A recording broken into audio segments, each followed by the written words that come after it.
Jeffrey Lurie spoke to the media yesterday at the owners' meetings down in Orlando, Florida. He said not much, but I kind of feel like he said a lot. So we're going to talk about that. Rule changes, lots of them, not just the hip drop tackle. We're going to talk about all the changes. Some of them I actually really like, some of them I'm intrigued by. We'll get into that today as well. The Rock, he still sucks. I'm going to continue that conversation. I have probably the toughest movie topic debate ever created on this show today. The toughest answer ever for you to come up with. There's so much to talk about, and tomorrow is officially opening day for the Phillies. We'll see if the weather holds up. Everything is on the table, trending in the AM. We're live in 30 seconds.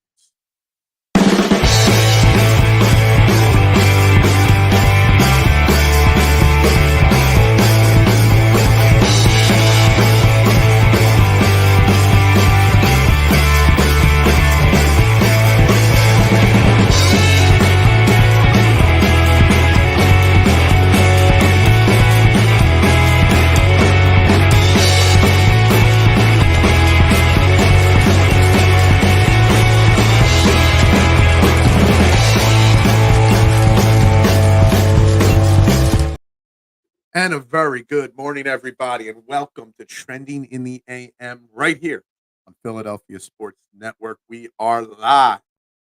Facebook, YouTube, Twitter, you know the drill. Hit those like, share, subscribe, retweet, follow, all those buttons. Whenever you want to hit them. Get them done. Get them out there. Get as many people in the conversation as possible. We've had a lot of fun already the first 2 days this week, and it ain't going to stop today. Wednesday, March 27th. I got a banger of conversations today. We're going to start today talking Jeffrey Lurie and what he had to say to the media, speaking about Nick Sirianni, Saquon Barkley, the season, the collapse of the season for the Philadelphia Eagles. It's all on the table. He never says much, but I think he kind of said a lot in the process, if you read between the tea leaves and stuff. So we're going to talk about that. A lot of rule changes in the NFL. We're going to cover some of the top ones outside of the hip drop tackle, plus continue the hip drop tackle conversation today as well. Also, I will continue to talk every day from now till WrestleMania about how The Rock return sucks. I put out a little clip from yesterday's show all over social media. Man, I was called an idiot for saying that. But it's on the table if anybody wants to keep that conversation going. Eagles, Browns week 1 in Brazil on Peacock. We'll continue the constant returning conversation of streaming services, and probably the most difficult movie question poll topic of all time. Has nothing to do with the Goodfellas or Godfather, the movies we mainly talk about on this show. I got the question. That's going to end all questions. It's going to stump everybody. There's a reason why there's close to 150 votes on this poll on my Twitter page, and it's pretty much 50-50 right now. Plus, it's opening day for the Phillies tomorrow if it doesn't get rained out. Phillies are on the agenda. They did not get Jordan Montgomery, who signed with the Diamondbacks, a mere $25 million contract. Big misstep for Dave Dombrowski, John Middleton, the Philadelphia Phillies, to roll with Turnbull and Sanchez and Taiwan Walker at this point. But it's all on the table. Eagles, owners meetings, Jeffrey Lurie speaks. So we're going to get that. I'm Phil Stiefel, your host. Make sure you shoot me a follow. Good morning. Duck, how you doing today? I'm telling you guys, the most difficult movie question ever to come across this great morning show. I'm going to save it. I'm going to wait at least 20 or 30 minutes before I put it out there. Well, let me tell you something. It's been 12 hours, and I still don't know how to answer this question. So we're going to put that out there in a little bit. Don't worry. We're not going to talk too much Phillies today. You better well damn guarantee there's going to be a lot of Phillies on the equation tomorrow. A lot of Phillies on the agenda tomorrow. For sure. I can't shy away from the Phillies on opening day. I just can't. I'll be decked in Phillies gear tomorrow. Whether it'll be sweatshirts or T-shirts, that depends on the weather. But we'll get there when we get there. So Jeffrey Lurie spoke yesterday, guys. What did Jeffrey Lurie have to say? He addressed Nick Sirianni. He addressed Jalen Hurts. He addressed Saquon Barkley. He addressed the end of the season and the collapse. And my basic question to you and to everybody is, did you learn anything from what he had to say? And I think there's an argument to be made that, yeah, there's something that you can learn from what Jeffrey Lurie said. Yes, Big Ale. Phillies. I will dedicate 90% of tomorrow's show to Phillies talk. Guarantee it. I'm going to start today at work, barring how busy it is, and if not later tonight, I'm going to predict home runs for everybody, wins, losses, ERAs, records, thoughts on the team, thoughts on the holes on this team. It is going to be a long, drawn-out thing. And if there's not anybody in the comments, because the Core 12 hates baseball talk, as much as I hate the Rock's return, it'll just be me talking for 90 minutes. But that's okay. I could talk 90 minutes with no comments. I could do it. But we are going to talk a lot of Phillies tomorrow because I'm not happy with the Jordan Montgomery going to the Diamondbacks. No. But I'm feeling very positive about this Phillies team. Yes, football. We are starting with football, of course. Of course. Did you hear anything in Jeffrey Lurie's verbiage? Yeah, you got to think about something with Jeffrey Lurie. He doesn't give away much, right? But Jeffrey Lurie is two things. He is very smart. He's very rich. He's a good owner. But he's very smart. And he knows basically what kind of questions are going to be asked when he steps to the podium, the rarity that he does it. It was before last season started. His State of the Eagles Union was the last time he spoke to the media. That's the thing with Lurie, the difference between Lurie and Jerry Jones. Jerry Jones always got his face in the media. Jeffrey Lurie, he might meddle in the team operations, but he keeps his mouth shut for the most part. He very rarely speaks to the media. But he's a very smart man. He knows what questions are going to be answered or asked of him.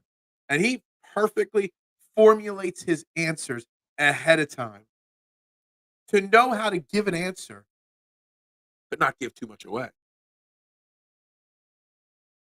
When he talks about Nick Sirianni and how he has the utmost confidence in keeping him, and it was a very easy decision to keep Nick Sirianni. But also throw in how every year, no matter whether you win a Super Bowl or you win one game, there's not going to not be an evaluation process. And that he looks at different philosophies and looks at different ideas. It tells me he might not have said Nick Sirianni's on the hot seat, but he expects better from Nick Sirianni. Now, Nick Sirianni went to the meeting, had obviously a good plan. Jeffrey Lurie felt confident in keeping Nick Sirianni. So there's that. I think from what I heard yesterday, I think it was closer than we realized that Nick Sirianni might have gotten the axe at the end of the season. But Nick Sirianni did enough to save his job with Jeffrey Lurie. Spoke glowingly high on Jalen Hurts yesterday.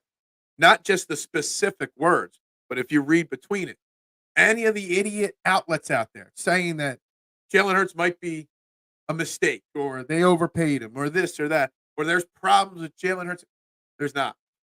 The most important person that matters the most, Jeffrey Lurie, is 1,000% behind Jalen Hurts. I'm missing some notes here. He said that he respected Nick Sirianni's decision to change defensive coordinators late in the season. It was a bold attempt to fix a problem. It didn't work out. He gives Nick Sirianni credit for doing it. It just didn't work out. So that was something that stuck out. The Saquon Barkley conversation with Jalen Hurts or with Jeffrey Lurie. They're always ahead of the curve, the Eagles. They see what's going on. Now, I really read between the tea leaves and think that Nick Sirianni better max out Saquon Barkley over the next 2 years, give him the ball. If there's a scenario where Saquon Barkley's not getting enough touches, Jeffrey Lurie ain't going to be happy because he wants to get a return on his investment. They're always ahead of the curve. The hip drop tackle that we spent so much time discussing yesterday on the show and the banning of it and how bad it is.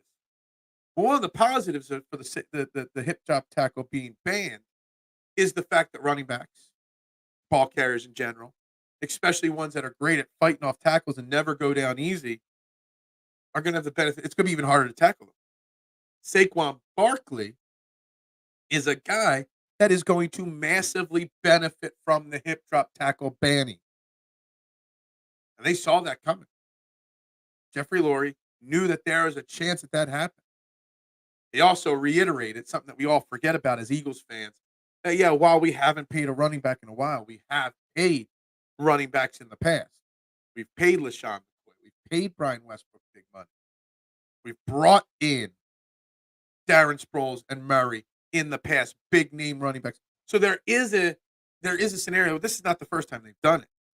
They've kind of gotten ahead of the curve in this situation. Lurie was into movie production. He knows how to script a good answer, but at times his narrative seems too cliche and pre-drafted.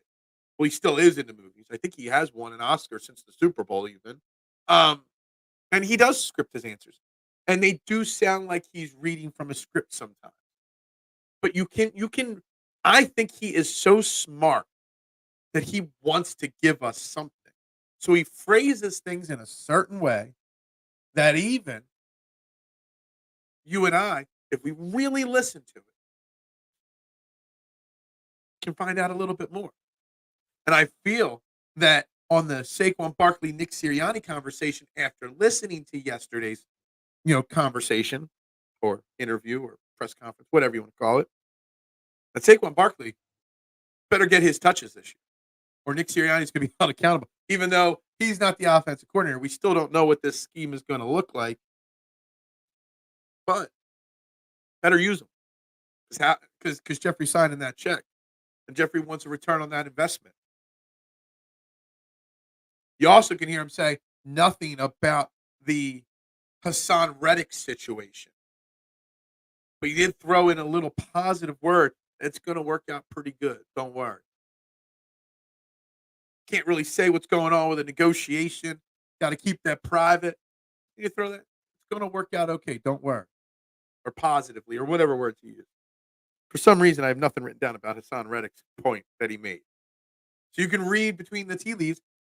Maybe Haason Reddick is going to stay here. Maybe Haason Reddick is going to be an Eagle and get that extension that he wants.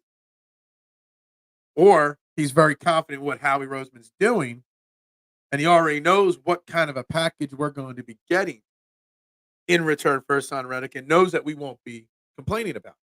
I still don't see that happening. I don't see, Haason Reddick fetching that second round pick. But it is what it is. So we didn't learn a lot about the Eagles from Jeffrey Lurie. But we learned a little bit. And we got a little taste of what he's feeling as an owner at this point. Good morning, Lil G. They did not trade Haason Reddick on your birthday, so you're good. I hope you enjoyed your birthday yesterday. Pay, and I love that you put that same comment. Pay Haason, draft Georgia and Alabama every single day. I love it. I love it, man. Keep doing it and keep coming back. Make sure you're hitting that like, share, and subscribe button as well, guys. Appreciate it. I really hope Reddick staying in Philly, but he has to do what he has to do to get his bag while he can. Yeah, Duck, I mean, I'm one of the few, and I'm assuming by this point that you're making here, that you're on the same page as me. I never, ever get upset about an athlete trying to get their money when they can. Hell, totally different scenario and situation. Bryce Harper's only 5 years into a 13-year deal, and he's trying to get extra years tacked on. Cool. You might as well ask. If the team's willing to do it, you might as well ask. When you're a free agent or on the last year of an unguaranteed deal like Haason Reddick, You want to get that bag. Whenever a player's got a bag sitting there that they can get it filled no matter what sport they're in. Sports is a business. As much as it is a game, it's also a big business. These owners have no problem cutting guys. They have no problems, this and that. Get paid. Get paid when you can. Your career could be over like that. Get that guaranteed and bonus money when you can because you don't know when your career is over. These athletes have a short window, especially in football compared to baseball and basketball. Get that money, maximize it when you can. Take care of your family for generations to come. Hopefully more and more athletes do a better job managing their money, not losing it gambling illegally. Saw a funny thing on the gambling thing with Ohtani this morning that ESPN reached out to his legal team and asked which authorities did they report the theft to. They had no comment. And then ESPN reached out to local authorities of the FBI and the police department and the state troopers and whatnot, and none of them had records of an official federal any kind of charges against the guy that stole $4.5 million from him. Anyway, hopefully Haason Reddick gets his bag and has somebody better than his interpreter, protecting his money so that he's taking care of his family for generations to come. Reviewer Devon Ante. I don't know what Devon Ante is, but and I don't know what reviewer. Devontae, he no Pro Bowls, not too many tutties. He will be stop. Oh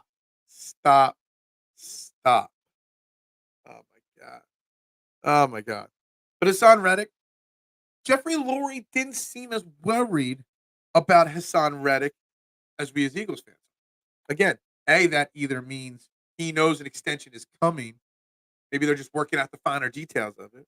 Or B, he knows the trade's coming. And he knows Howie Roseman's plan in place. As the defensive end in the first round. Or they're confident in Sweat and Huff and Smith, whatever. Whatever it is. Jeffrey Lurie does not seem too worried. In fact, he seems, out of all the things he talked about yesterday, the two things I feel like he was most positive about was Haason Reddick's situation and Jalen Hurts, his franchise quarterback. And I was going to say, and I quote, I don't know if I have the exact quote. We have a 25-year-old, the perfect quarterback to lead your franchise. I mean, the words he used to describe Jalen Hurts, exceptional. He never used those kind of words when describing Carson Wentz. And they gave Carson Wentz the big deal. I mean, his words to describe Jalen Hurts, the guy's going to be here for the next 5-10 years at a minimum. Does the outcome of the draft dictate the Haason re-signing? If so, does Haason feel a certain way if it does? Excellent question, Peanut. First and foremost, I think if Haason is getting traded, it's between now and the draft. It's he's going to be the reverse A.J. Brown. We got A.J. Brown or DeAndre Swift on draft night for a draft day trade. I could see Haason Reddick being traded. If you're getting a second-round pick, some team comes to the podium. Atlanta Falcons seem to be the hot name. For their pick, the commission comes out for the Falcons and announces, we have a trade. The Atlanta Falcons are trading the 40, whatever. I'm just making up a number. 40, whatever pick to the Philadelphia Eagles for Haason Reddick. That's how I see it playing out if it doesn't happen by draft. If it doesn't happen by draft night, 1 or 2, then he'll probably get an extension and be here. That's how I see it playing out. If it goes into the draft and they draft a defensive end or an edge in the first or second round and don't trade Haason, yeah, he probably gets a little upset about it. He doesn't want to play on a 1-year deal and an underpriced 1-year deal at that. Worst case scenario is how he should at least, at a very minimum, just restructure this year's deal. Bump it up a little bit. Bump up the guarantees. Bump up the incentives a little bit. I forget exactly what the number is that he's making this year. Maybe, I think it's like $15 million. Bump it up to 20, 22, 25. Guarantee 20 of it this year. Keep him happy that way. All right, he wants to be a free agent. He wants the long-term contract. Give him an extension this year. It's kind of similar to what happened to Saquon Barkley last year with the Giants. He didn't want to play on the one-year deal, and the Giants ended up at the last second, right around the end of training camp, or in the middle of training camp, giving him a little bump, guaranteeing the money a little bit more, bumping up his base pay a little bit. Maybe that's the outcome that we don't foresee. We're just assuming he's getting an extension or traded. Maybe the middle ground is a bump up in the current deal. And that's it. So maybe that's happening. But I don't see him being traded after the draft. I think he's a perfect candidate to trade on a draft day move. Whether it's part of a package or whether it's, just straight up for a pick. I was running a mock draft this morning. I'm just curious. Oh, it only shows me the first round on that. Oh, nope, there's round 2. That's how you change it. The Falcons' round 2 pick is 43. Guys in this mock draft drafted around there. You got a safety, Nubin, edge rusher Darius Robinson, Sweat, a defensive tackle from Texas, Bo Nix, Lassiter, a cornerback, goes to the Colts at 46. Troy Franklin, a wide receiver from the Jets, would still be on the board. That's where I see a trade. I want a second-round pick. If it's going to be a second-round pick, it's going to be a second-round pick traded on draft day. So that's how I see it playing out. Who cares about the Pro Bowl, first off? All right? The Pro Bowl is the biggest waste of space and time. All pros are what really matters, just so you know. Devontae Smith, don't bash him. Don't talk negatively about him. That kind of talk is just stupid and proves you know nothing about football. There, I said it. Pay Reddick. That's right. Well, that's what we've been talking about for the last 5 minutes. Devontae has a way higher ceiling than Reddick. I know. TMZ is just an idiot. Homegrown superstar. I'd sign Smitty over Reddick any day. But why have to choose? Smith's extension bears no reflection on what you do with Haason Reddick. Devontae Smith is still under his rookie deal for 2 more years. So whatever extension you give Devontae Smith doesn't kick in until 2026. Whatever deal you give Haason Reddick will have an out by 2026. Basically, if you give him the extension he wants, it's a 3-year extension. $70 million, $75 million. But it would really be most 3-year contracts in the NFL are really 2-year deals with an out after the second year. Which means the Smith and Reddick situation are linked not at all. Zero, zippo, nada. Okay? So one does not translate. You give Devontae Smith his contract, doesn't mean you have no choice to trade Reddick for pennies. It means nothing. The two of those things are completely irrelevant to each other. Both should get done. Both need to get done. At least one will be done, Devontae Smith, by the time week 1 rolls around in Brazil on Peacock. In streaming services again. Now, I know they're going to show the local markets on regular TV, NBC. I get that. But at what point do we have to put our foot down that we're tired of having to have 97 different streaming services for sporting events? Cut the cord of cable. Well, it's more expensive not to have cable now. It really is. Devontae couldn't make the Pro Bowl because he had to play in the Super Bowl. Yeah, Stefan Diggs makes the Pro Bowl all the time. How many Super Bowls is he playing in, Marshawn, right? Exactly. Dude, TMZ, we love him. But sometimes he says some things that just prove that he's not an Eagles fan. That he's just a fan of Trending in the AM, the best morning show in Philadelphia. Make sure you hit that like, share, subscribe, retweet button, guys, wherever you are. Exactly. But the Haason Reddick thing, it just sounded like very generic answers. But if you really think about the answers, sounds like the answer is something is in the works, A, but B, a positive result is happening. Whether it's an extension or a better than I expect draft pick. And I say better than I expect because I want a second-round pick for him. I don't expect us to get a second-round pick for him. There's a big difference there. So I'm trying to think of a creative way where if we did trade Haason Reddick, but not get a second round pick. Can he be part of like a trade up in the first round? Like you try. I don't know if he's trying to trade up Howie Roseman. He's been aggressive before, but you use Haason Reddick at 22. Does that slide you up any? Does it get involved in a Patrick Surtain trade? Maybe. I don't know. But I feel like there is something in the works that is going to result in a positive trade or contract for Haason Reddick, from what Jeffrey Lurie said yesterday. Who needs coffee to get the blood pumping when you got TMZ comment? Exactly. Exactly. Then I'm here to just level you out and say, look, relax. It's okay.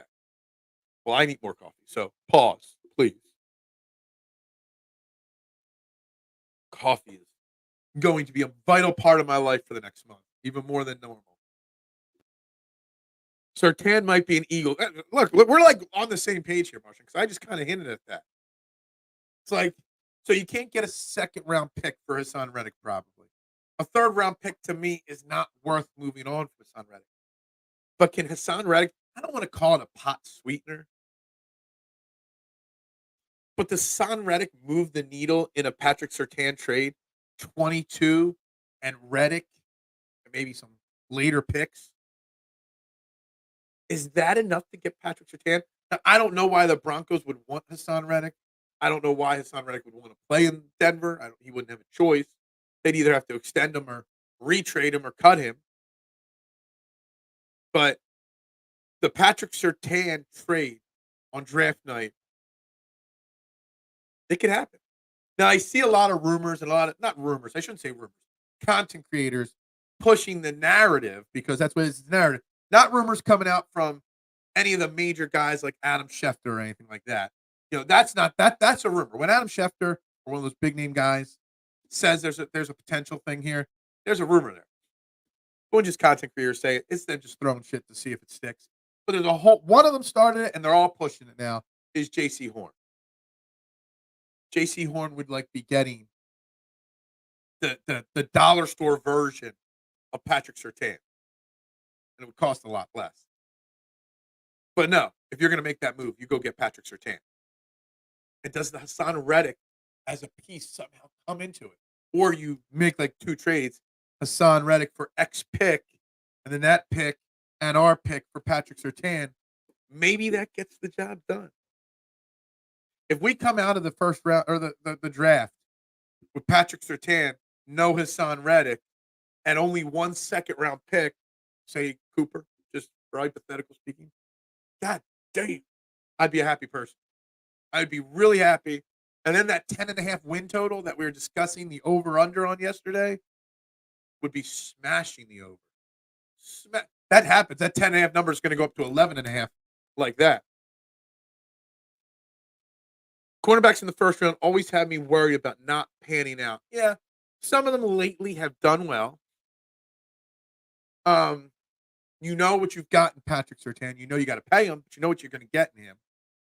All these new rule changes and stuff, you got to be. I don't know how you change your philosophy on drafting and signing defensive players, because you can't tackle anymore. The hip drop tackle has eliminated the fact that you can do anything. So I don't know. So maybe you need more lockdown corners that can play tight defense and have more passes defended, etc., so that you don't have to worry about tackling. So maybe the trend will be you need more elite cornerbacks, Marshawn. Need more elite cornerbacks and more on the front line. Linebackers and safeties maybe become more extinct, because linebackers are going to be the ones called for that hip drop tackle a lot. And safeties that come up into the box. So maybe it'll change the philosophy on what kind of players are targeted, especially early in drafts. What is up, Mitchie Pooh? Thanks for subtweeting me yesterday with the Rock comment. The Rock return sucks. I don't care if you like it or not, people. I am not into the Rock's return. My little clip I shared out yesterday, I put it on TikTok, Instagram, Facebook, YouTube, all over. Thousands of people caught that little clip. 80% bashed me for it. And I expected a lot more. It doesn't matter what you think. I only got that response once. once. I'm shocked by it. The Rock or Tobias Harris. I'll take Tobias Harris over Versace Rock any day and Sunday. Ballpark about 35 days left of Tobias Harris in Philadelphia. Just throwing that out there, guys. 35 days approximately. Rest of the season, maybe the first round of the playoffs. Put you around May 1st. About 35 days. And we won't have to talk about Tobias Harris anymore until he gets re-signed in the offseason to another 3-year deal. And then I get to laugh at all of you. J.C. Horn always hurt. And when he was healthy, I think he got benched in Carolina. I don't trust anything about what Carolina did, period, Marshawn. But yes, he is always hurt. And we just got rid of one hurt cornerback in Avonte Maddox. We don't need another. So I'm not in for injury unless it was a super cheap. Unless Carolina was trying to dump him for next to nothing.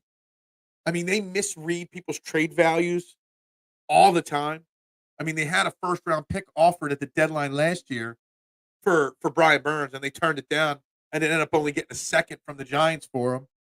So they misread things a lot. It was a dumpster fire of an organization. It still is. So maybe you could trick him and them into trading him to us for cheap.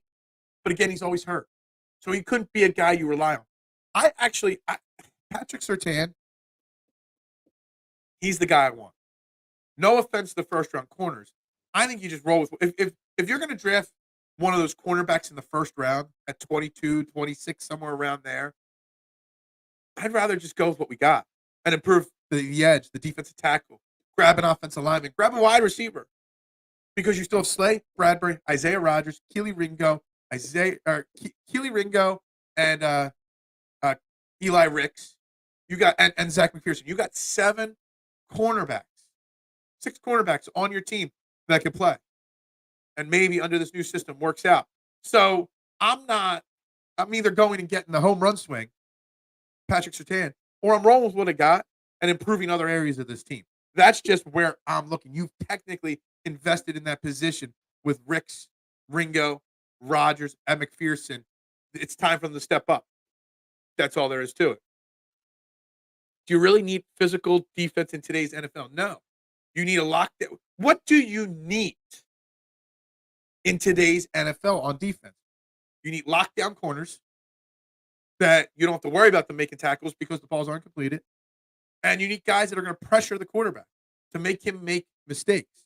And you need guys to clog up the middle to stop the run because the running game is going to evolve back into a positive light because linebackers and safeties won't be able to make tackles on the second level anymore.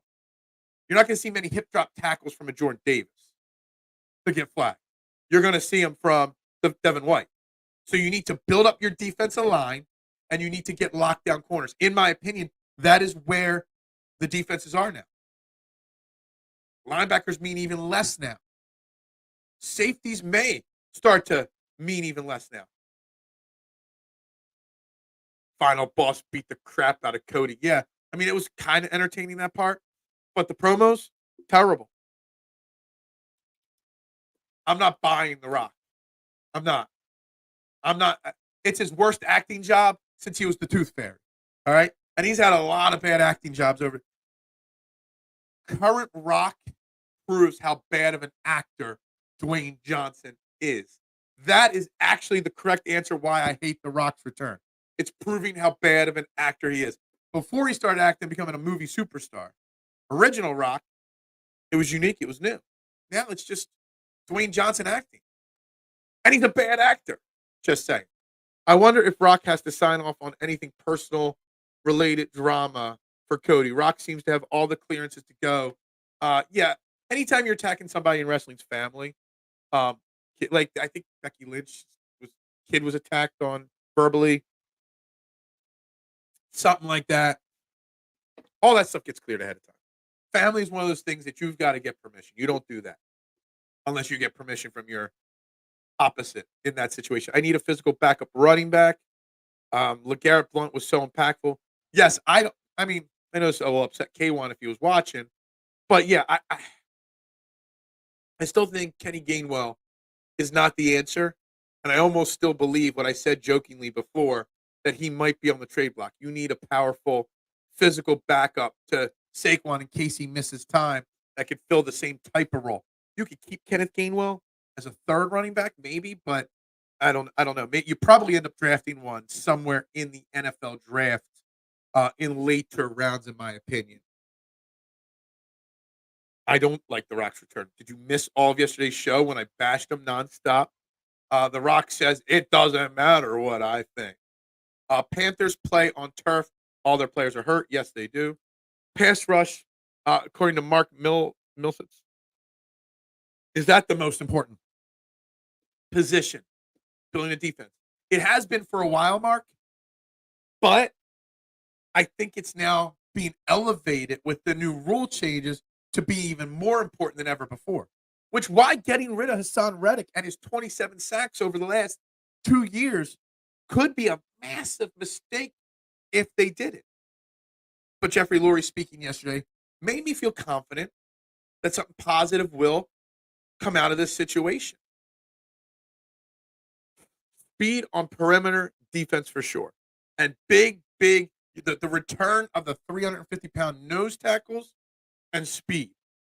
That is what's going to be most important in the NFL anymore. Speed even matter for a cornerback in the sense that if you get beat and a wide receiver breaks away, you can't even try to chase down the runner to tackle him. Because if you chase down a runner from behind, most likely you're going to get called for a hip flat. Even if you're not trying to tackle the hips, a hip drop tackle is going to happen. So you better keep everybody in front of you at all times. Actually, that changes what's important. Lockdown cornerback, keep the wide receivers in front of you. Maybe linebackers become more important to keep the runners in front and not getting behind you. There's a lot going in. This hip drop tackle banning, which we haven't even talked about, the kickoff changes and other changes that I really like rule-wise, it changes everything, the hip drop tackle banning. You as a GM, and we're lucky as the Eagles. Howie Roseman and Jeffrey Lurie are always ahead of the curve on so many things. Paying people, paying positions, making changes to their philosophies before anybody else does. They've always been like that. But the hip drop tackle changes the philosophy of building a defense. Actually, a lot more than I realized till this exact moment. Getting rid of the hip drop tackle is going to make it next to impossible to stop wide receivers with speed and power. And running backs with thunder thighs, a.k.a. Saquon Barkley. There's going to be a ton of flags thrown this year. It's going to suck. And the more flags, the slower the game will be. The more we're going to have teams complaining. We'll be complaining about bad calls against us. 49ers will be complaining that they're not in the Super Bowl because of flags in week 4. You know, it's not going to be pleasant. I'm just thinking. Like, think about it. Like, if when James Bradbury gets burnt, okay, on a double move, and Amari Cooper is breaking away, and he doesn't have huge breakaway speed. Chauncey Gardner-Johnson starts running up from behind to grab him, to catch him from behind. He's basically got a flash. Be the flash, run past the receiver, get in front of him, stop, turn around, and grab him. Because if you grab a receiver from behind on a breakaway speed, 9 times out of 10, you are going to slide down them and try to trip them up at the ankles. Hip drop tackle, flag, 15-yard penalty, whatever. It is going to make major changes in so much. But see, here's the thing. You're saying the words, when healthy. You can't help the club from the tub. Plain and simple. Big Show says, yeah, I'm not worried about Big Show. Yeah, no, stop. I did watch, I don't know if anybody watched The Wrestler or whatever it was called. It was the OVW miniseries documentary on Netflix. It had a lot of Al Snow in it. It was actually a fantastic little 7-episode show. Fantastic.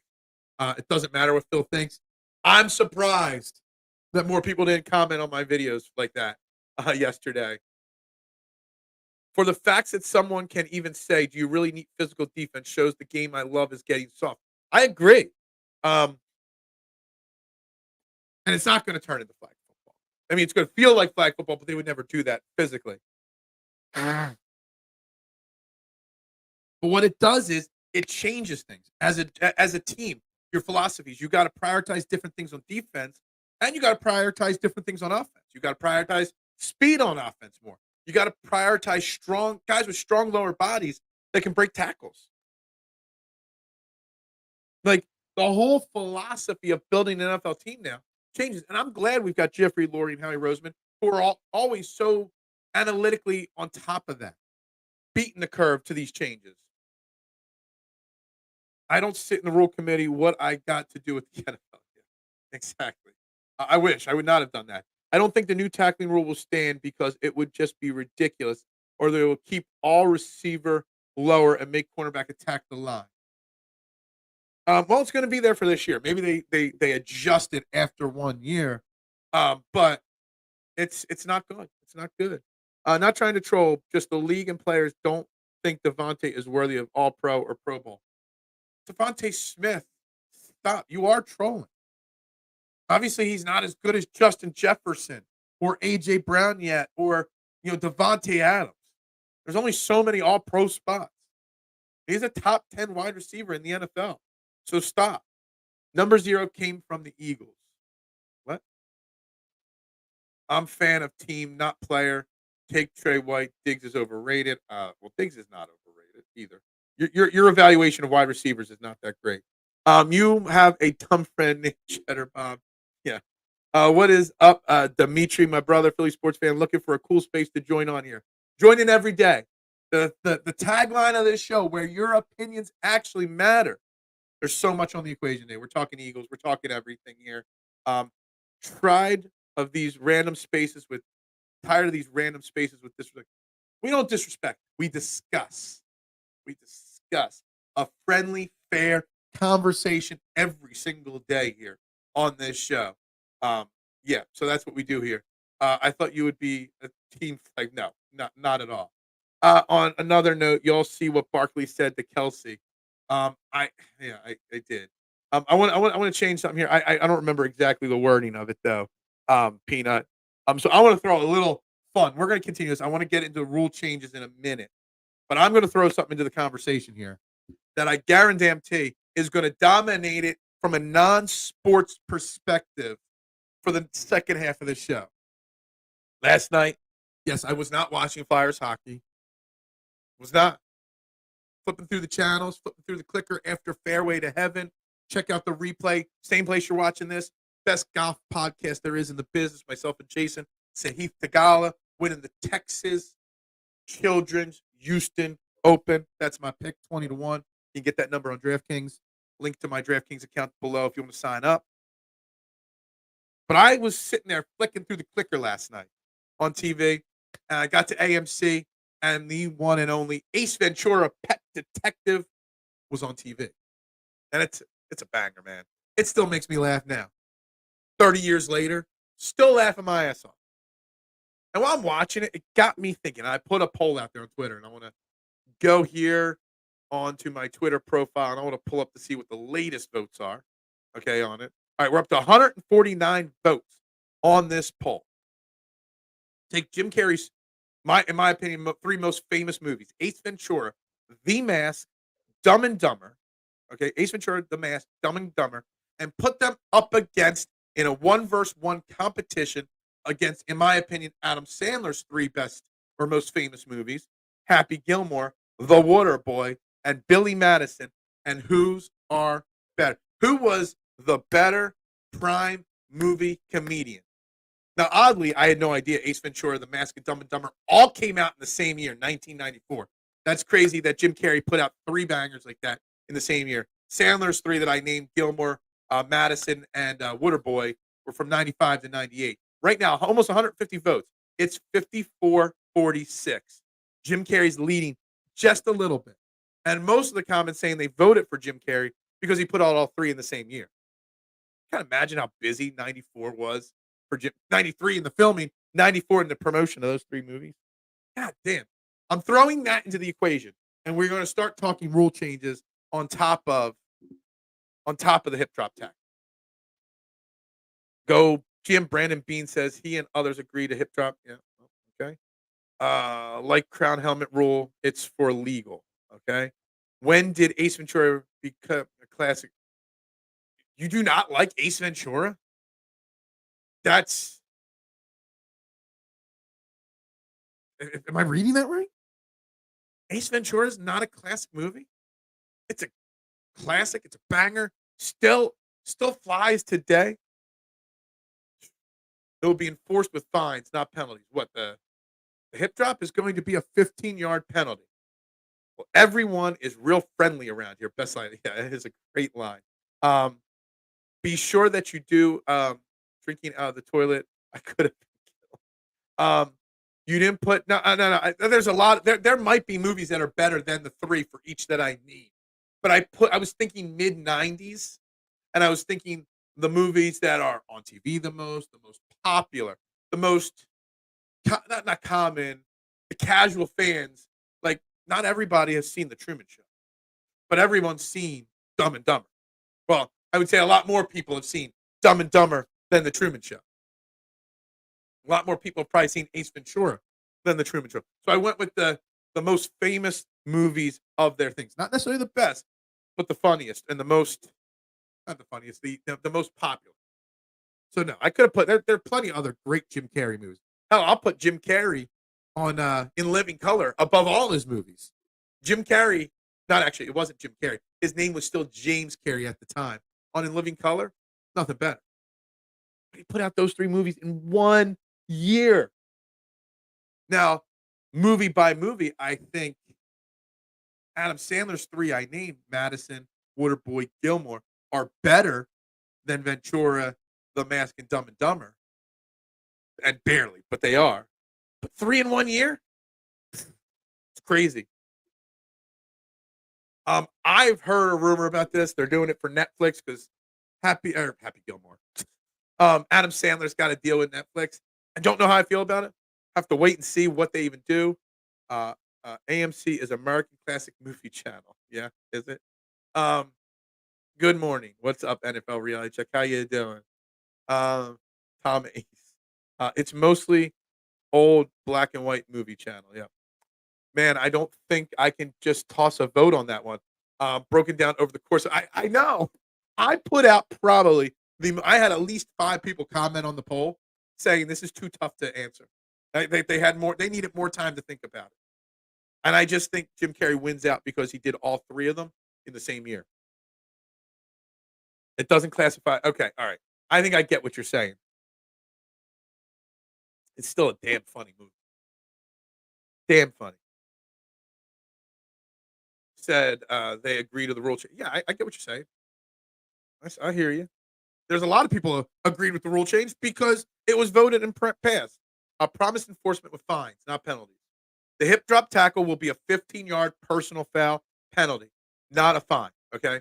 Me, myself, and Irene was his best all time. You get all of Jim Carrey's best in one movie. Yeah, it was a really good movie. But again, it's not as popular. I bet you that might be one of the 5 least viewed Jim Carrey movies of all time. Happy Gilmore, Billy Madison, first Ace Ventura, still funny. I could watch Happy Gilmore anytime, anywhere. Billy Madison is hilarious. I love the Water Boy. Man, few people said this about the mask on this poll in the thread. Let me tell you something. I love the mask. I think the mask is way funnier than people realize. Second Ace got good because it was a nostalgic thing. It wasn't necessary. Dumb and Dumber, okay. Dumb and Dumber was fantastic. Fantastic. It might be the best of all 6 movies I named. Ace Ventura is the movie I go to when I feel like the world is just crapping on me. Yeah. I love the mashup of Ace Ventura and The Walking Dead. Ace Ventura Run Through the Woods and Ace Ventura 2. And they mash it up with the Walking Dead Rick and his crew shooting arrows and axes. And they keep landing in Ace Ventura's back. It's hilarious if you see that out there. Waterboy, yeah, it's really funny. It really is. But it's probably out of all 6 of them, it's probably the weakest of the 6 movies I need. But anyway, so keep coming with the with the Jim Carrey versus Adam Sandler, just those 6 specific movies. That is all we are grading them on. The Mask, Ace Ventura, and Dumb and Dumber versus Billy Madison, Happy Gilmore, and The Waterboy. That is all we're judging and grading on. Keep with those, but let's get to the other rule changes. The wife hates Adam Sandler. She calls him the non-PC version of a person with a mental deficit. Wow. We're not big fans of his Jennifer Aniston movies on Netflix, but Otherwise, pretty big fan of him. Do you mind if I pet your dog? The mask is legendary. Yeah, man. Cameron Diaz. That was prime Cam. Prime Diaz right there. She was smoking. Did I say that right? Did I say it right? Smoking. Yeah, see? Ace Ventura is very funny. Cable Guy is actually a dark but very funny movie. I actually do like the Cable Guy a lot. I'm just saying. We need to acknowledge that there's a lot of comic legend in The Mask, not just Jim Carrey, but his best friend, played by one of the most comedians of all time, Richard Jenny. Yeah, The Mask is a great movie. I think it's extremely underrated, extremely underappreciated. I find The Mask funnier than Ace Ventura sometimes. Definitely better than The Waterboy. Maybe better than, I don't know. It's up there. It's up there. I got a package, people. We're just naming quotes. We're just gonna recite the whole movies here. Somebody stop. All right. Rule changes around the NFL. Let's drop some of them into the conversation. What you guys think of. First, we've talked about the trade here of Haason Reddick and Patrick Surtain. They have pushed the NFL trade deadline back one more week. Used to be like week 3 or 4, then 6, then 8 last year. Now they're pushing it back to week 9. So you get another week to evaluate trades. I'm pro that. Might as well push it back to 10 or 11, honestly. I think about week 11 or week 12 would be ideal, for sure. But that is a win. Another rule change that the NFL has instituted, the challenges, okay? You used to have to get 2 challenges right to get a third challenge as a head coach. Now you only have to get 1 challenge right to get a third challenge. Fantastic. I think there should be unlimited challenges, right or wrong. Or maybe make it like a 3-strike. You challenge as much as you want. You get 3 challenges wrong, then you stop getting them. But you should be able to challenge anything, anytime, anywhere. Love that they're giving them an easier path to getting a third challenge. Great rule. Okay. The emergency quarterback rule. Okay. Last year, you could have that emergency quarterback. Didn't count. He had to be on your 53-man roster, but didn't have to be one of the 46 that were dressed. It could be one of the inactives on game day. And now your emergency quarterback could be on the practice squad. Huge in roster construction. Think about that. Tanner McKee can go to the practice squad. Will Greer could go to the practice squad. Hell, anybody. Kenny Pickett could go to the practice squad. And then you can elevate them as the third emergency quarterback. It's a huge roster thing right there with that one. Love that one. Okay. And then the 2 big ones for me, all right, the down by contact rule and the kickoff changes in the NFL. So first and foremost, that whole rule, the down by contact dead ball rule where you can't review certain things, gone. It can all be reviewed now. Pretty much everything is reviewable now on the field. Can't review penalties, but you know what I'm getting at. Pretty much everything is reviewable now. And that is a major thing. I hate when coaches want to challenge something, but the refs blew the play dead. So you can't challenge it because the refs blew their whistle. Eliminating that is a major deal for me. So that's a big, big change to me. And obviously the real big one, kickoff rules changing drastically. And like 3 seconds after the rule was announced changing, Cordell Patterson gets a big contract, I think, with the Steelers. So somebody already scooped up the best returner in football like that.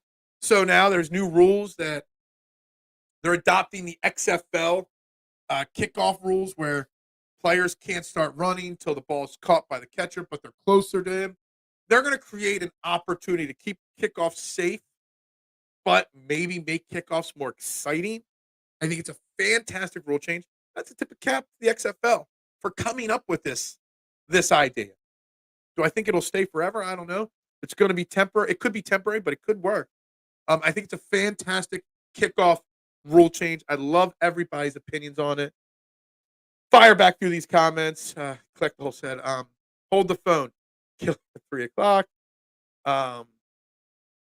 Shaka. Yep. Hip drop will be like The Clay Mathers rule. Ridicule will force refs to stop calling by mid-season. That's interesting. Interesting philosophy there. I am okay with the kickoff change, but the hip drop tackle is just a mistake. Yeah, I'm pretty sure I'm okay with every single rule change that has happened. And I think every single rule change that has happened makes a lot of sense, except for the hip drop tackle. 3 darts are too much. Yeah. um, XFL kickoff is now part of it. Uh, who's going to be the Eagles kickoff? You can't just go out there with Boston Scott because he's a safe kick returner. You actually need a legitimate kick returner again in the NFL.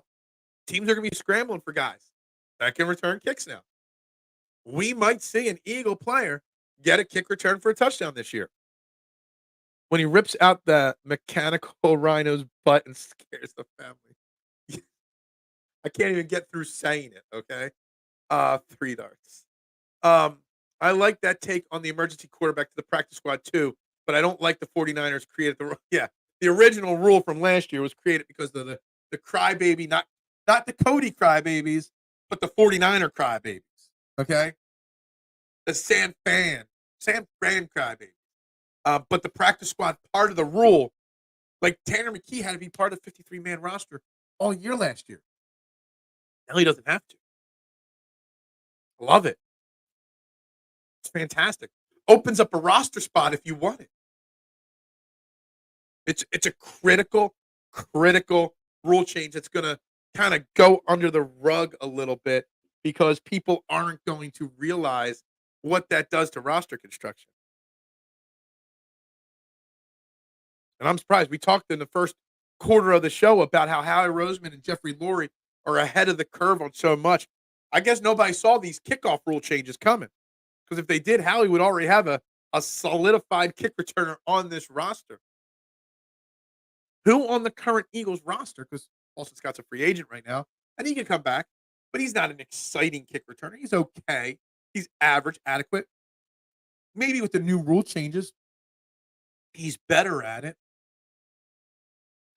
But what positions are normally kick returners? Running backs, safeties, sometimes cornerbacks, but that's about it. Anybody on the Eagles that can return kicks outside of? I don't foresee. I can't figure out who might be the kick returner with that rule change. They also made changes to the onside kick rule, which actually they're kind of stupid. You can now overload one side or the other, and you actually get to. I think that if you're going to do an onside, well, no, they have to change it because of it. So you have to declare you're going to do an onside kick now. So there is no surprise onside kick. Reason being because with the new kickoff rules, all the tacklers are going to be 20 yards ahead of the kicker. So your guys would have to move back. So with the defense, so you have to declare that you're going to do an onside kick now ahead of time. That's kind of stupid. Takes away the surprise. Takes away the element there of what an onside kick really is all about. So that one I'm not fan of, not fond of, but that's that. But the rest of the kickoff rules are good. That's why I really want to see. The Eagles have now, I think, 3 years in a row proposed a 4th and 20 rule instead of the onside kick. If you score a touchdown and you want the ball back instead of onside kicking it, they put the ball at your 20-yard line and they make it 4th and 20. And you get one play to pick up the first down. And if you do, you keep the ball. If you don't, the opposing team gets the ball wherever that play ended. I would love that. Could you imagine you score a touchdown with a minute left and you have to run another play, 4th and 20, to get the onside kick instead of the onside kick? That would be 10 times more exciting than the onside kick. Onside kicks are very unsafe, honestly. You know, in theory, they are. 12 guys just running head into each other looking for one little football. So that is one I wish would get changed at some point, but hasn't. Kenny Gainwell, kick returner extraordinaire. If he is the kick returner extraordinaire, K1, please explain why he has not returned a kick yet. Well, he might have returned a few. but they keep Boston Scott for that exact role the last few years. Like, all the changes, just not the hip drop. I understand they're trying to save ankles, but come on. You want these guys to think they're where their hips are while they're playing fast. Yeah, I mean, the hip drop tackle is the only one I'm true. Like, I don't like the onside kick change to declaring it, but I'm going to accept it because it creates the excitement on the regular kickoffs and all that. The hip drop tackle is the only one that I think is a miss by the NFL. Talking about missed tackles, the hip drop tackle is a missed tackle. It's a miss on their part. We have a good kick returner on the roster. He liked to make bets at the facility. So Isaiah Rodgers, yeah, that's right. He has been a kick returner. And Jeffrey Lurie, and I passed over that part. Jeffrey Lurie did say in his presser yesterday that he's very confident that Isaiah Rodgers will get, reinstated before, camps start and all. So that's a positive. I know my take on the Ohtani situation, but in general about sports and gambling yesterday. I posted a clip from that yesterday on social medias, a little 30-second clip of what I said yesterday, and it got a lot of mixed reactions, specifically from my man Mark, who hates my opinion. But again, to reiterate what I said yesterday on this very show, I said it is not the league's fault that players are getting caught gambling. It is not the league's fault that they're in bed for advertising dollars with gambling sites. It is not their fault that these players are breaking the rules in gambling. The players in sports leagues, all major sports leagues, are grown-ass men. They know the rules of the job that they chose, and the rule says don't gamble. So if you're a grown-ass man, you follow the rules or pay the consequences. We're not talking about a 12-year-old throwing a temper tantrum because they don't like a rule. We're talking about grown-ups, grown-up fields, big boy jobs, big dollar paychecks.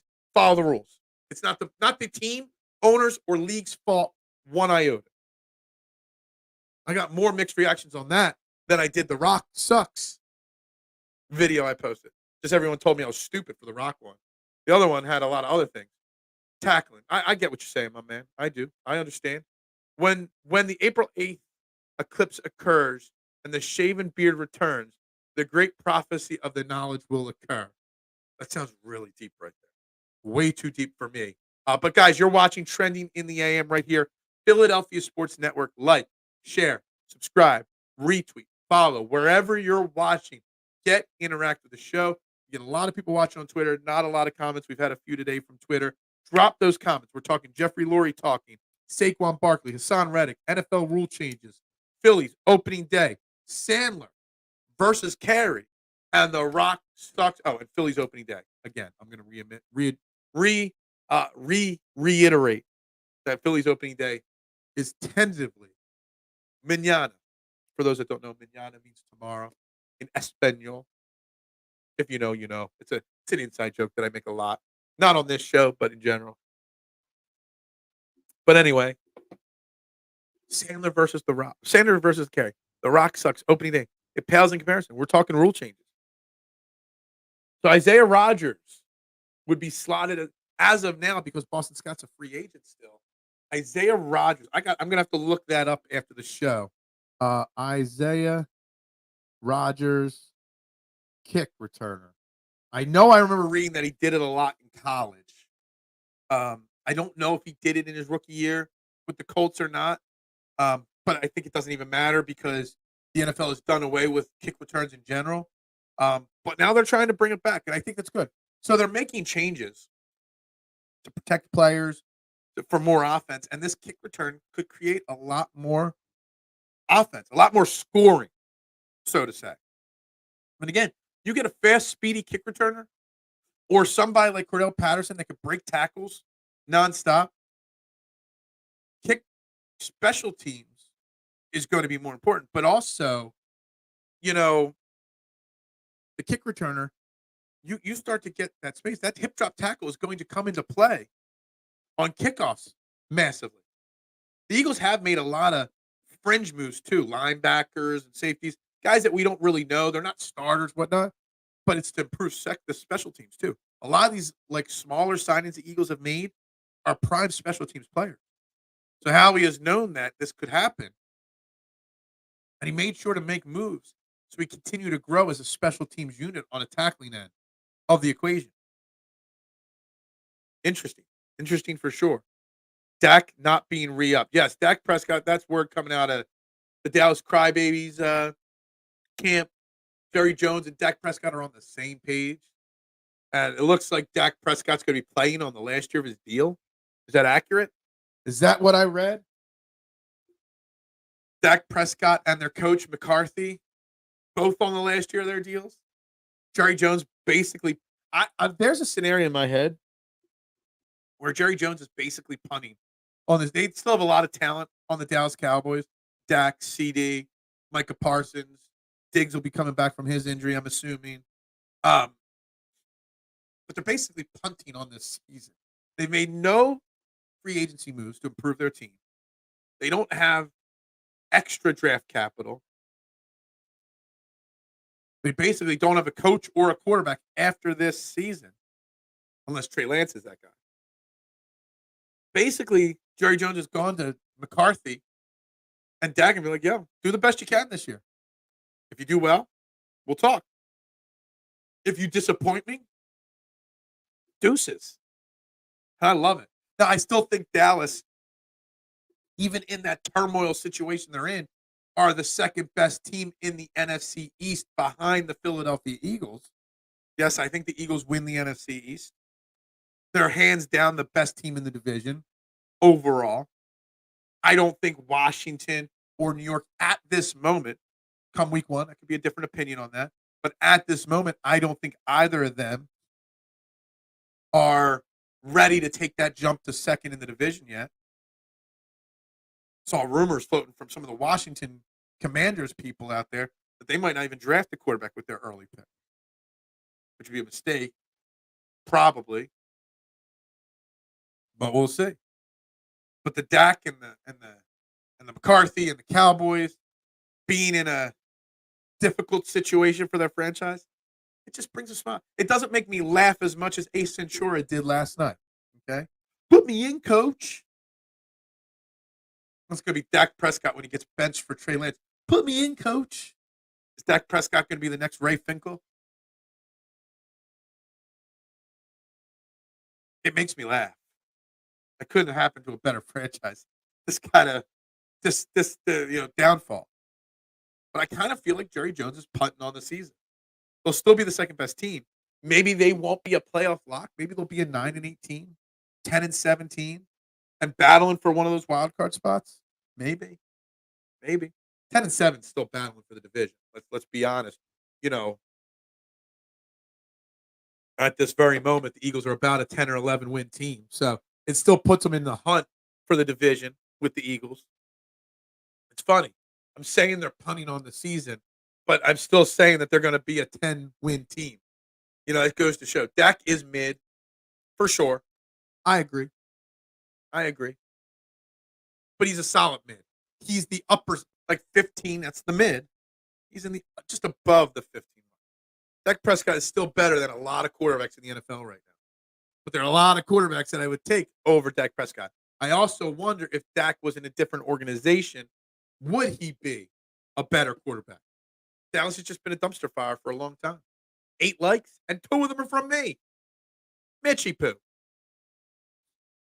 Tobias Harris, if you do not like this video right now, that tells me you want the Eagles or the Sixers to re-sign Tobias Harris to another max contract after the show or after the season.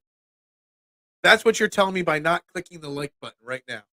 That you want Mitchie Poo to cry when Tobias Harris gets a new max deal at the end of the season. Pick 39 and J.C. Horn for Reddick. I would take that. J.C. Horn off injured, but pick 39. The J.C. Horn part is just icing on the cake for me. For sure. I know you. I assumed you liked it, Mitchie Poo. But the problem is not enough other people did. And that's because they want to see you crying when Tobias Harris gets maxed out at the end of the season. Dak is solid. He could take a team on the edge of playoff over that edge. Absolutely. I think Dak Prescott has enough skill set if a proper team is built around him to win a Super Bowl even. I mean, if Eli Manning can win 2 Super Bowls, Dak Prescott could definitely win a Super Bowl. But you got to build the right team. And you can't have a dumpster fire of an organization. The Dallas Cowboys will be a disaster until Jerry Jones relinquishes control of the day-to-day operations, till he's not the GM of the team. And hopefully he doesn't put his son in charge, but he probably will. So as long as the Jones own the Cowboys, which will be forever, the Cowboys aren't going to be relevant again for a long, long, long time. Sorry. Yeah. Mitchie Poo needs caps letters. He does not want the Sixers to keep Tobias. I guesstimated earlier in the show, Mitch, and I think in my cold open, in my monologue, that we're about 35 days away till no more Tobias Harris in Philadelphia. Just saying. And we got to be excited about that. But if more people don't like this show, that means he's going to have 35 more days till he signs his max contract extension. Oh, man. On a side note, tonight, 7:30 p.m. on ESPN, James Harden and the Los Angeles Clippers versus the Philadelphia 76ers at the Wells Fargo Center in South Philly. What kind of reaction is the Philly crowd going to give James Harden? Is it going to be a boo? Is it going to be a massive boo? I can't foresee it being as big of a booing situation as Ben Simmons' first return to Philly. But could it be bigger?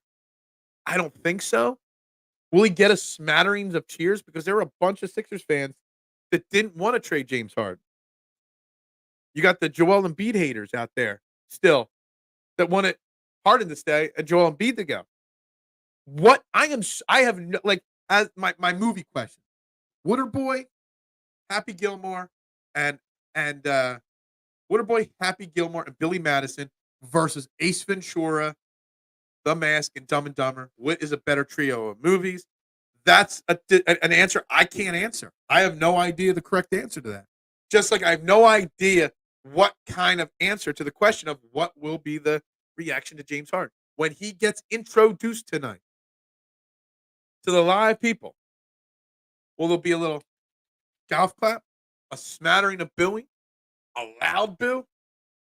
Will the Philadelphia 76ers organization have a thank you James Harden video up on the screen? You can't imagine that Daryl Morey would approve a thank you message. Or maybe he does the thank you message on the screen because he's trying to get his best buddy back, just in good graces, so he can go to the Michael Rubin whiteout party and not be awkward. I have no idea what's going to happen with James Harden tonight. And, 7:30, the pizza shop closes at 8. So when there's a 7:30 game, I don't tend to get the game on. It's cleanup time. It's closing down time. Game really starts at 7:35, 7:40. Get the game on and be closing. No, I don't have TV, so I got to hook it up through the laptop and then through the Streamcast it to the TV and whatnot. Too much work for 15 minutes. So I won't see normally the opening of the game. I will have the opening of the game on at work today just to see what that reaction is to James Harden because I'm curious. I really, really, really am curious. So we got a lineup here. Billy Madison 1, Happy Gilmore 2, Ace Ventura, Dumb and Dumber. Well, Ace Ventura 2 wasn't part of it. The Mask was. You can't. I asked the questions. You can answer it. You can't change the question. You can't go take the Mask out and put Ace Ventura 2 in. Now, I still think out of all 6 that I mentioned, the Water Boy would be 6. I love Happy Gilmore. I think Happy Gilmore is probably the best of all the movies. But I don't think it's the funniest of them all. I think Billy Madison or Ace Ventura are the funniest of the 6 that I mentioned. I think I came up with the most difficult question of all time. I really do. I really think I did that. I really think I came up with the most difficult question of all time there.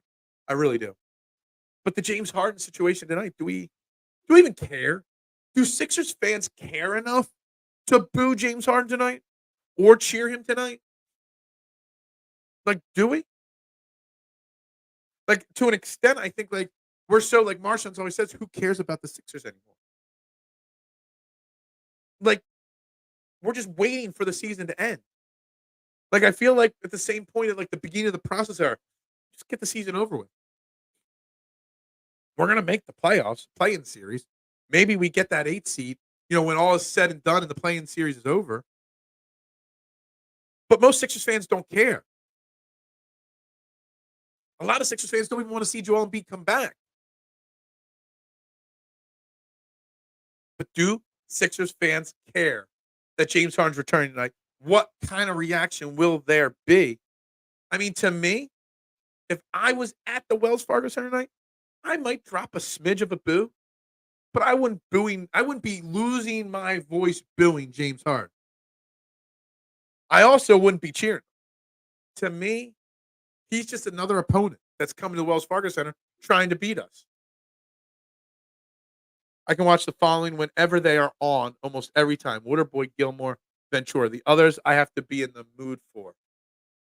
The Mask. I think I put the Mask in it. Dumb and Dumber. I have to be.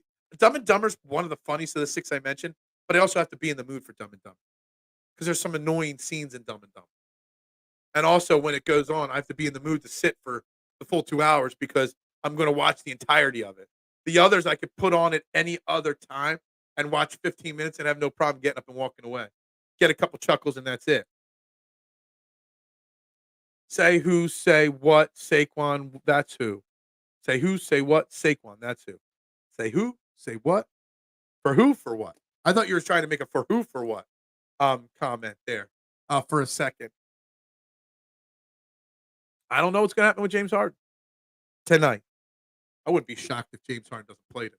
Would it shock anybody if James Harden is a DNP, for a rest kind of thing? I'm looking. He's not on the injured list, so he's probably got to play.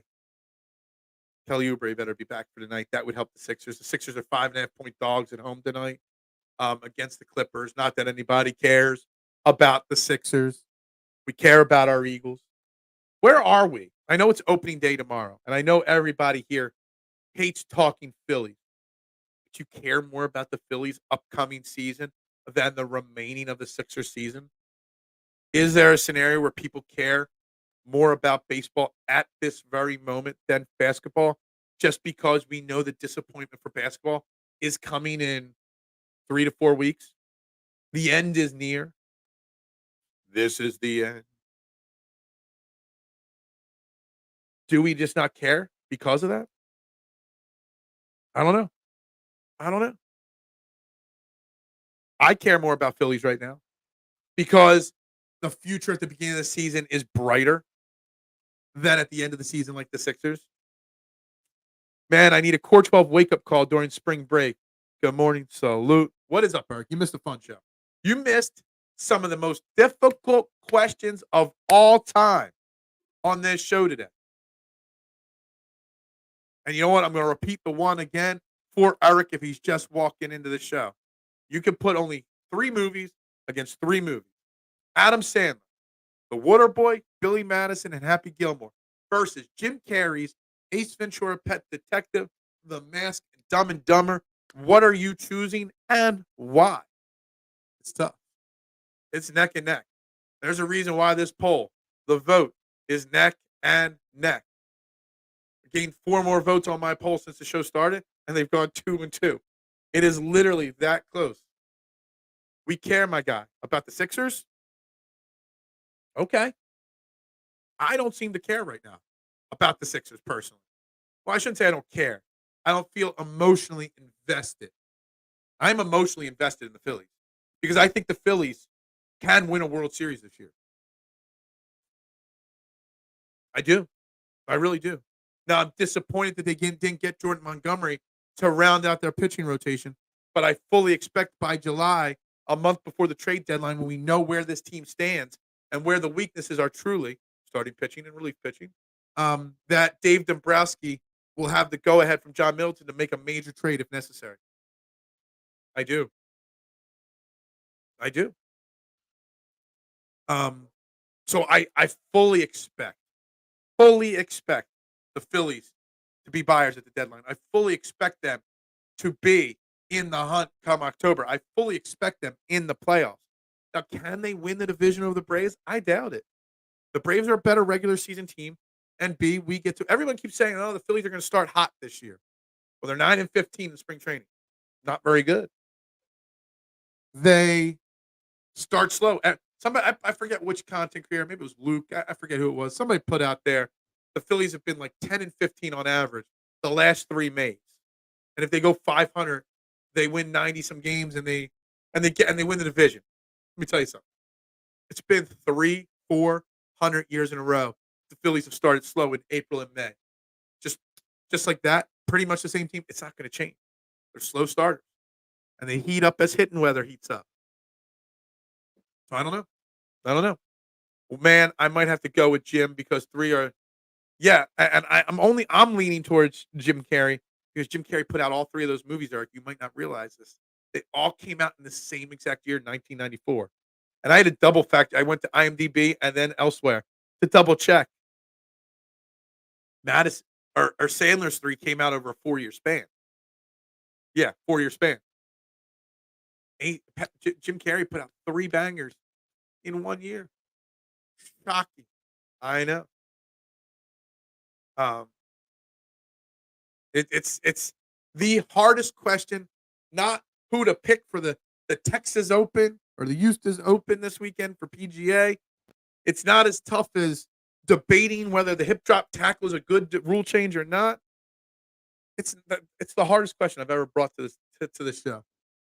Goodfellas Godfather, easy answer. Everybody knows their answer. Everybody's thinking really hard about this one. Oh my God. I was already in high school, Mitch. I'm old. You guys are young. The majority of content creators out there are all so young. There's so many babies in the content creation world. Why did I get such a late start at this in life? I should have been doing this 20 years ago before anybody else.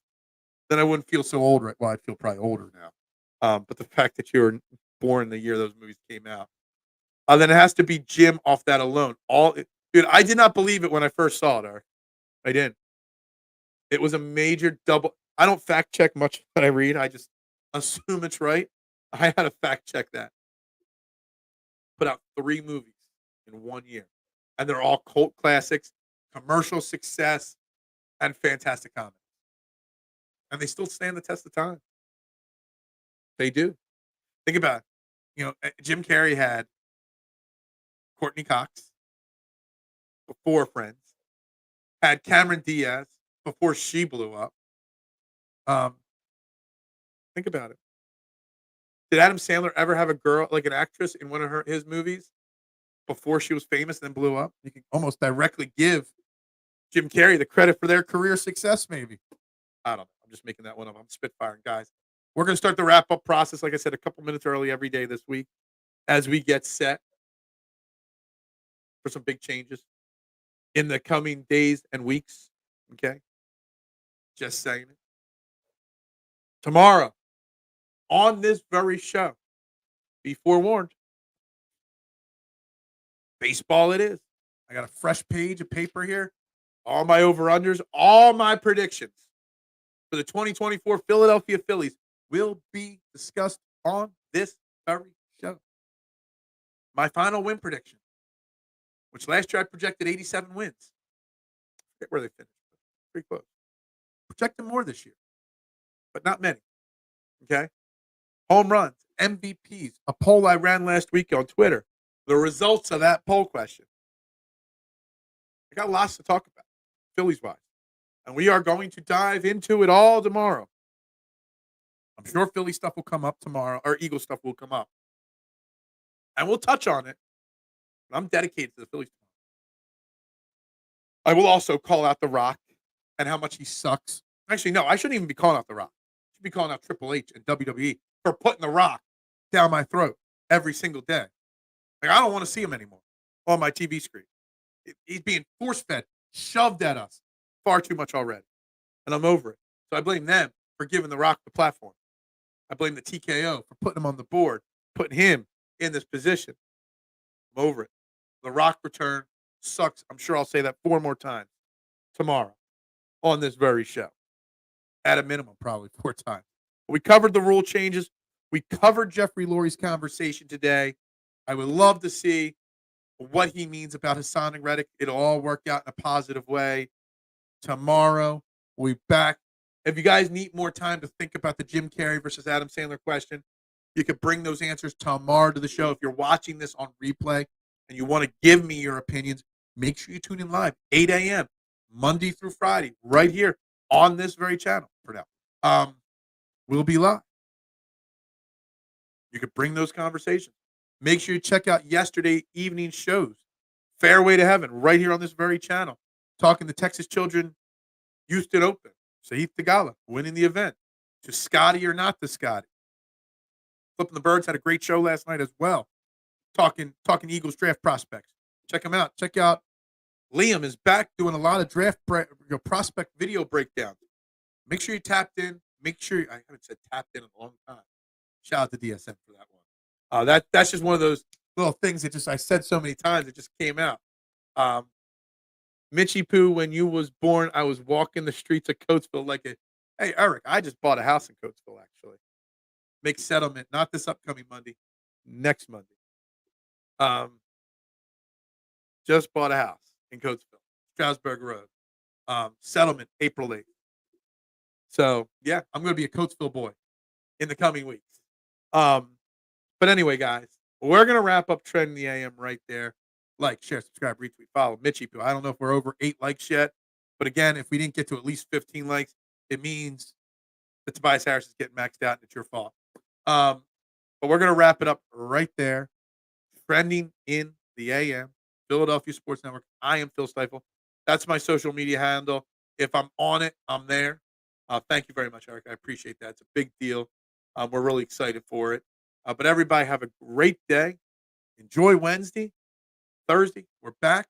Phillies opening day, guys. Don't know if anybody knows. I changed the color on the screen to red.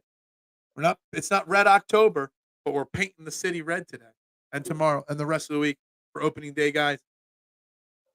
We normally say go Birds, but for the rest of the week to close it out, it's ring that freaking bell, guys. See you guys tomorrow.